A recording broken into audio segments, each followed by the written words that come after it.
ধরনের অভিযান দু একটা ভুল হতে পারে।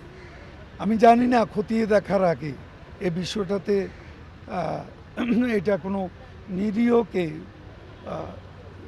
স্বীকার করা হলো কি না, সে বিষয়টা ইনভেস্টিগেশনের পরে বেরিয়ে আসবে তথ্য প্রমাণ সহ। তার আগে তো আমি কিছু বলতে পারছি না।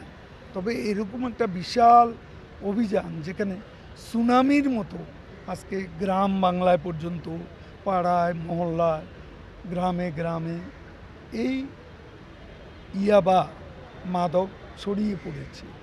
সেই অবস্থায় শুধুমাত্র মৌখিক ক্যাম্পেইনে এই যে ভয়াবহ প্রবণতা, যে স্রোত, ইয়াবা স্রোত, এই স্রোতকে থামানো যাচ্ছিল না।